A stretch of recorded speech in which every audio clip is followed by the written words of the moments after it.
ഇതിൻ്റെ ഇനോഗ്രേഷന് ഇവിടെ വരാൻ പറ്റിയതിൽ ഒരുപാട് സന്തോഷമുണ്ട്. ഇവിടെ വന്നിരിക്കുന്ന എല്ലാവർക്കും ഒരുപാട് നന്ദി. Thank you so much. നിങ്ങളെല്ലാവരെയും കാണുന്നതിൽ ഭയങ്കര സന്തോഷമുണ്ട്. ഫാദർ ജോൺസൺ സാർ പറഞ്ഞ പോലെ ഞാൻ പ്രതീക്ഷിച്ചില്ല ഇത്രയും ആൾക്കാർ ഇവിടെ ഉണ്ടാവുന്നത്. And first of all, thank you so much for inviting me here, Ms. England. My heartfelt congratulations to the management, the doctors, the entire Rajagiri team for this huge step.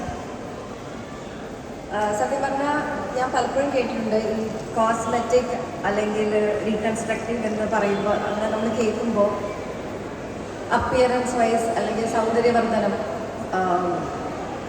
എന്തെങ്കിലും കണ്ടീഷൻസിനുള്ള treatment ഇത് മാത്രം ആണെന്നാണ് നമ്മൾ പലപ്പോഴും വിചാരിക്കുന്നത്. പക്ഷേ അതിലുപരി ഒരു ബിഗർ എയിം ഉണ്ടെന്നാണ്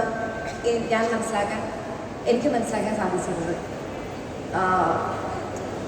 നമ്മളെന്തെങ്കിലും ഫിസിക്കൽ ട്രോമാസിലൂടെ കടന്നു പോകുന്നവർ, അതിൽ നിന്ന് റിക്കവർ ആവുന്നവർ, ക്യാൻസർ സർവൈവേഴ്സ്, അല്ലെങ്കിൽ ജനിതകമായിട്ട് എന്തെങ്കിലും കണ്ടീഷൻസ് ഉള്ളവർ, ഇവർക്കൊക്കെ ഒരു ഹോപ്പ്, ഒരു കോൺഫിഡൻസ്, ക്വാളിറ്റി ഓഫ് ലൈഫ്, ഇതെല്ലാം വീണ്ടെടുക്കാൻ പറ്റുന്നതാണ് ഈ കോസ്മെറ്റിക് ആൻഡ് റീകൺസ്ട്രക്റ്റീവ് എന്ന് പറയുന്ന ഡിപ്പാർട്ട്മെൻറ്റിൽ.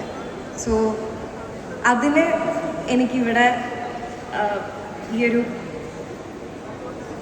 ഇതിലൊരു പാർട്ടാവാൻ കഴിഞ്ഞത് എനിക്ക് ഭയങ്കര സന്തോഷമുണ്ട്, എനിക്ക് അഭിമാനമുണ്ട്. And once again, thank you so much for inviting me here. എനിക്ക് എന്താ പറയേണ്ടതെന്ന് അറിയത്തില്ല. ഞാനിപ്പോൾ ഇവിടെ ഇങ്ങനൊരു പരിപാടി നടക്കുമ്പോൾ പോലും അവിടെ കുറേ നഴ്സുമാർ അവർ ജോലി ചെയ്തുകൊണ്ടിരിക്കുകയാണ്. ഇതൊക്കെ കാണുമ്പോൾ സത്യം പറഞ്ഞാൽ കുഡോസ് ടു ദം. ആക്ച്വലി ഒരുപാട് സന്തോഷം. ഞാൻ എൻ്റെ പപ്പ ഡോക്ടറാണ്. അപ്പോൾ ആ ഒരു ഫാമിലിയിൽ നിന്ന് വരുമ്പോൾ എനിക്കറിയാം ഇതിൻ്റെ കഷ്ടപ്പാട് എന്തോരെയാണ്. ഇതിൻ്റെ പിന്നിൽ പ്രവർത്തിക്കുന്ന എല്ലാ ആൾക്കാരും എത്രത്തോളം അവരുടെ ഹാർട്ട് അതിൽ പുട്ടിൻ ചെയ്തിട്ടാണ് നിൽക്കുന്നതെന്ന് എനിക്കറിയാം. അപ്പോൾ ഭയങ്കര സന്തോഷം. Thank you so much.